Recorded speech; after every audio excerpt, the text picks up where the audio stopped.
BNP chairperson Khaleda জিয়াকে মাঝরাতে বসুন্ধরার এভারকেয়ার হাসপাতালে ভর্তি করা হয়েছে। বুধবার রাত ২টার আগে তার ব্যক্তিগত চিকিৎসক অধ্যাপক AZM জাহিদ হোসেন কথা জানান। তিনি বলেন, মেডিকেল বোর্ডের সিদ্ধান্ত অনুযায়ী রাতে ম্যাডামকে এভারকেয়ার হাসপাতালে আনা হয়েছে।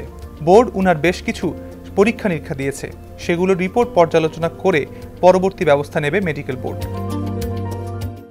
5-star রেটিং প্রাপ্ত BLDC টেকনোলজির Walton super saver ceiling fan 65% পর্যন্ত বিদ্যুৎ বিল সাশ্রয় করে আপনাকে রাখে প্রশান্তিতে। ওয়ালটন ফ্যান হাওয়া বদলে দেয়। হাসপাতালের বিশেষজ্ঞ চিকিৎসক অধ্যাপক শাহাবুদ্দিন তালুকদারের নেতৃত্বে একটি মেডিকেল বোর্ডের অধীনে তিনি চিকিৎসাধীন আছেন। ৭৯ বছর বয়সী খালেদা জিয়া দীর্ঘদিন লিভার সিরোসিস, হৃদরোগ, ফুসফুস ও কিডনি জটিলতা, আর্থ্রাইটিস, ডায়াবেটিস সহ বিভিন্ন জটিলতায় ভুগছেন। লিভার সিরোসিসে আক্রান্ত বিএনপির চেয়ারপারসনের রক্তনালীতে অস্ত্রোপচার করা হয় ২০২৩ সালের ২৭ অক্টোবর। যুক্তরাষ্ট্র থেকে ৩ জন বিশেষজ্ঞ চিকিৎসক এনে তার রক্তনালীতে অস্ত্রোপচার করা হয়েছিল।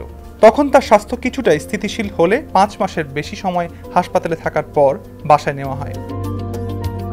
পরে আবার অসুস্থ হলে চলতি বছর ২৫ জুন এভারকেয়ার হাসপাতালে খালেদা জিয়ার হৃদযন্ত্রে পেসমেকার বসানো হয়। এর আগে সবশেষ গত ৮ জুলাই গভীর রাতে বেশি অসুস্থ হয়ে পড়লে এভারকেয়ার হাসপাতালে ভর্তি করা হয় খালেদা জিয়াকে।